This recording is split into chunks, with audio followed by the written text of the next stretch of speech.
Hi, this is your Swapnil Bhartiya and welcome to our 2022 predictions series. And today we have with us once again Shuli Goodman, Executive Director of elec Energy. Shuli, it's great to have you on the show. Hi, Swap. It's really great to be here again.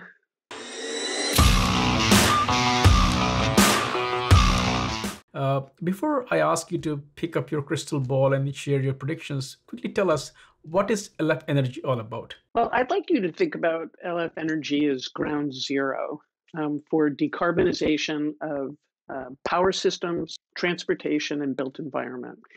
Power systems lead because we have to transform the grid to get at the transportation and the built environment.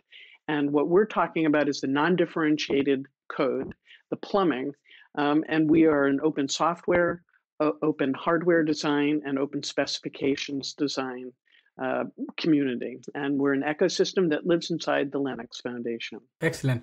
Now it's time for you to pick up your crystal ball and share with us what predictions do you have? So we are entering into a period of what I would refer to as a punctuated equilibrium, meaning that we are about to become something really different, fundamentally different from where we've been. It's not a normal change process because we are, in essence, swapping out the engines of our industry. We are swapping out, it is an industrial transformation.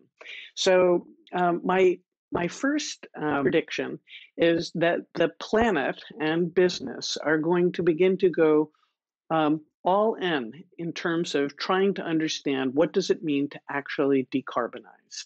And that as we reach this punctuated equilibrium, as people begin to recognize that something fundamental is different, we will begin to see innovations and change happening much more rapidly.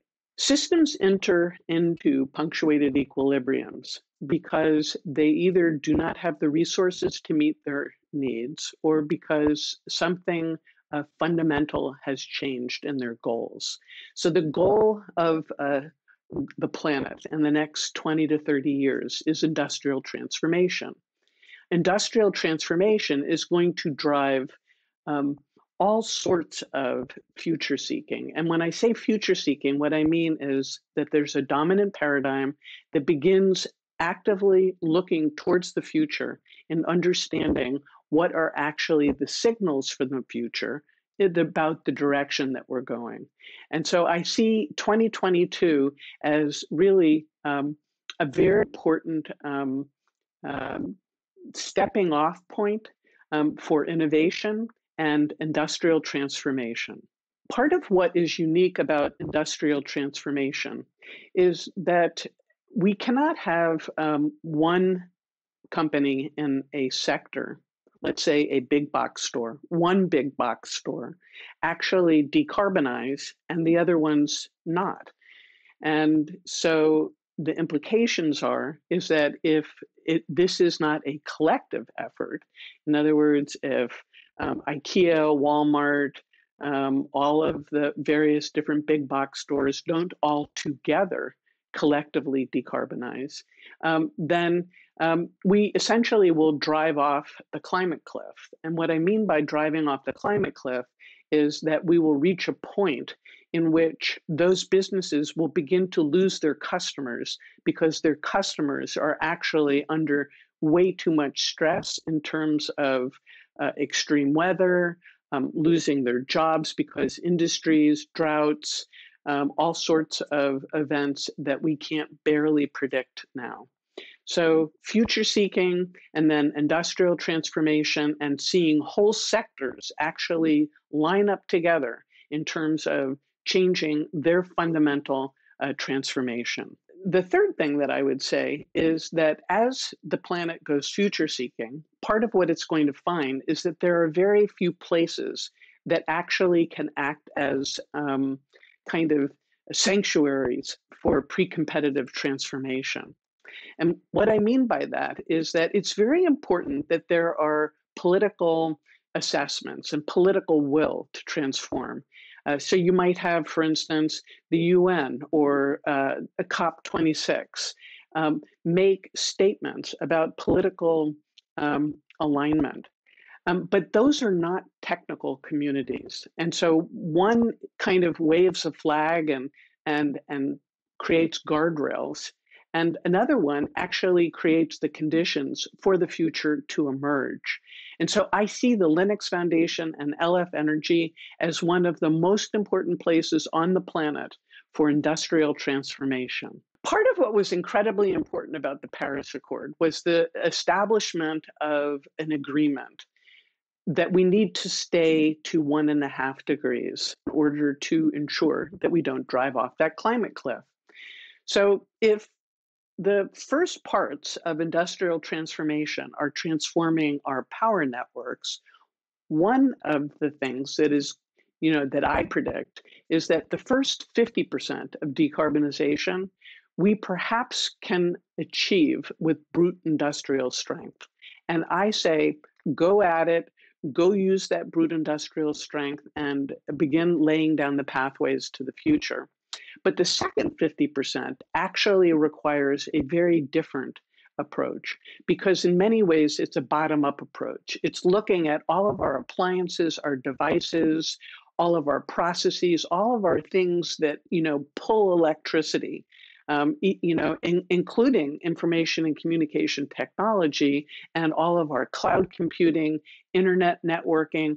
All of those things require electricity. And so for us to get from 50% to 100%, we're going to have to do a bottoms up innovation so that those devices that are actually drawing electricity are really beginning to operate in the area that I would describe as radical electron efficiency. So they're going to have to be extremely efficient about how we use electrons. And I see that LF Energy is at the very beginning of really creating the conditions, the groups, the specification projects for the future to begin to be designed cooperatively and collaboratively in a pre-competitive manner. The mind created our power systems networks really came out of what I would refer to as manifest destiny. We believed that we could take whatever it was that we wanted and we could appropriate it and we could use it. And we don't necessarily have to track the externalities. My prediction for the power system networks of the future is that they are going to be much more closely aligned with nature. And in fact, I really hope that they begin to take into account natural patterns, natural systems, that they look more like a forest or they look like other kinds of natural processes that are billions of years old. And in the, out there in the world, this is called biomimicry. And if you look for biomimicry in power systems, you will see very little references. I predict in 2022 that we will begin to actually start talking about biomimicry and power systems and really looking at how to align the direction, architecture, and principles that underlie power networks as we design them for the future. Thanks for sharing these predictions. If I ask you, what is going to be the focus of the foundation in 2022? I think I work along multiple lines, but really it's around capacity building. It is really focusing on building the capacity of developers, of maintainers. You have a lot of developers who come from kind of an individual contributor perspective. And part of what's really different and unique about open source is that you're really creating community leaders.